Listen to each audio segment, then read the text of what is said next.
You probably have never heard of pharmacy benefit managers, but they play a major role in acquiring prescription drugs. Pharmacy benefit managers were originally created in the 1960s to negotiate lower prices for drugs between manufacturers and pharmacies. But slowly they became much more than that. They now act as middlemen, also adding fees and buying out their competition. Businessman Mark Cuban recently spoke out at a White House conference about the power of PBMs. The answer is simple.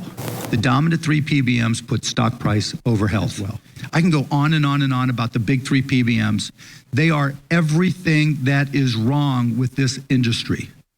The big three PBMs are CVS Health, Optum Rx, and Express Scripts. The influence of PBMs recently impacted a Wisconsin family. Our own Shauna Johnson has more on the tragic story and the fight for more regulation of PBMs. Shauna?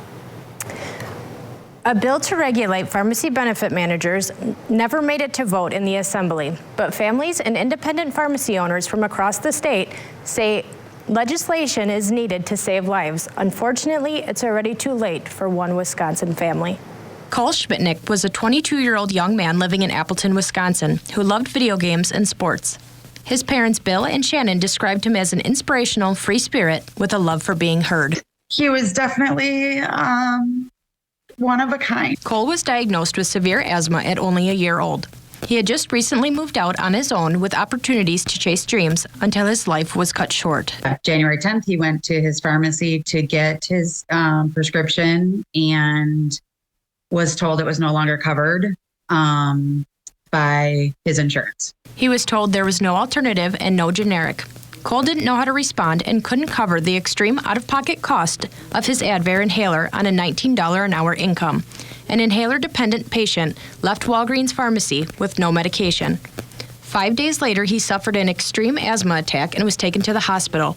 He arrived at the ER, lifeless, where he spent the next 6 days in the ICU on a ventilator. We were told, no, he's never going to wake up again. And what happened to Cole is happening all over the country. A generic version of Advair only costs between $15 and $20. Unfortunately, we see even the state plan now no longer will allow for the generic. They force people into the brand. Why? Well, it's not hard to figure out. It has to be about profit margin.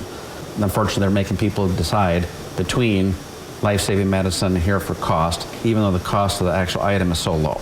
Dan Strauss, co-founder of Hometown Pharmacy, said enough is enough. We just find this is absolutely wrong. It's infuriating. We should all be angry. We hope you tell your legislators that this needs to be addressed sooner than later. In the last legislative session, the Pharmacy Benefit Manager Regulation Bill wasn't brought to a vote. The bill was designed to create transparency in the system and prohibit the PBM's control over the pharmaceutical industry as a whole. We're very frustrated that it never got a chance to be voted upon. Strauss said there are a lot of negative speculations as to why the bill didn't make it to the floor. In politics, there's a lot of moving parts. And we believe that the recent vote for Wisconsin mapping is part of it, because there's an awful lot of energy and focus on what the next election is going to be. And of course, the elections are very, very expensive, and you have to fund those elections. Strauss believes that money from lobbying groups associated with the PBMs have a strong influence on lawmakers. Unfortunately, it means that money and influence is a significant factor in us passing bills, especially ones that affect all of our livelihoods and our health. Bill and Shannon said after learning of PBMs and the tactics that cost them their son, they were angry and decided it was time to speak up. I don't want you to ever have to imagine. yeah, don't. I don't want anyone to ever have to experience this. Their goal is to share Cole's story and raise awareness. You know, we just kind of feel like this is now our fight to fight for him. Absolutely. We want to just, if we can prevent it in one other person, I mean, just that alone would be a little solace or a little something. I know we can never have our son back. He's gone. Cole's situation is not the only one, and this can happen to anyone. Every day, life-saving medications are becoming inaccessible to patients who need them. We need our senators and our congressmen to help this process. That's why they're there in office, for our complaints, our concerns, our needs. And, you know, the games that are played are just costing lives. Reporting from Rhinelander, Shauna Johnson, Newswatch 12.